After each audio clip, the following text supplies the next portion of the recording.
Lepo zdrav vsem skupaj. V današnjem videu si bomo pogledali, kako se išče po finančni zbirki Fitch Connect. Pa začnimo. V finančni zbirki imamo več možnosti iskanja. Najbolj enostaven način je uporaba iskalne vrstice, ki jo najdemo v zgornjem kotu programa. Vanjo lahko vpišemo ključne besede oziroma finančne inštrumente, recimo Nova kreditna banka Maribor. In pred nami se bo odprla številne možnosti. Naša je prva.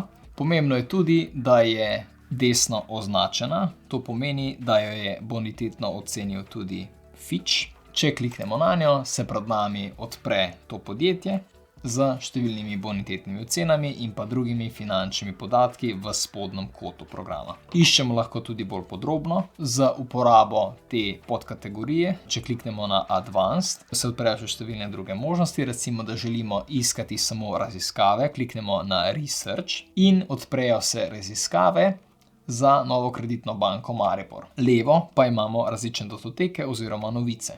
Tukaj si lahko preberemo več o tem iskanju. Po finančni zbirki pa lahko iščemo tudi z uporabo kategorij. Če se vrnemo na začetni zaslon z klikom na tole ikono, lahko iščemo tudi z uporabo treh večjih kategorij, ki so Fitch Ratings, Fundamental Data and Analytics in še zadnja Sustainable Fitch. Pod vsemi temi pa so tudi še podkategorije. Recimo, da želimo pogledati nekaj več o bančnem sektorju, lahko kliknemo na podkategorije sektor in izberemo Banks.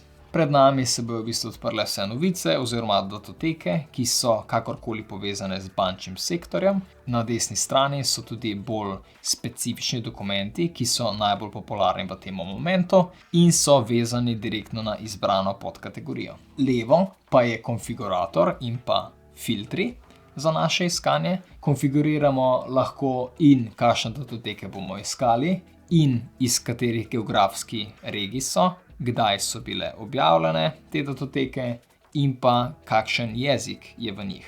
V primeru pa, da nas kakšna novica oziroma poročilo zanima, lahko pa preprosto kliknemo na naslov in pred nami se bo odprlo novo okno z podatki za izbrano iskanje. To je za danes vse o iskanju. Vidimo se v naslednjem videu.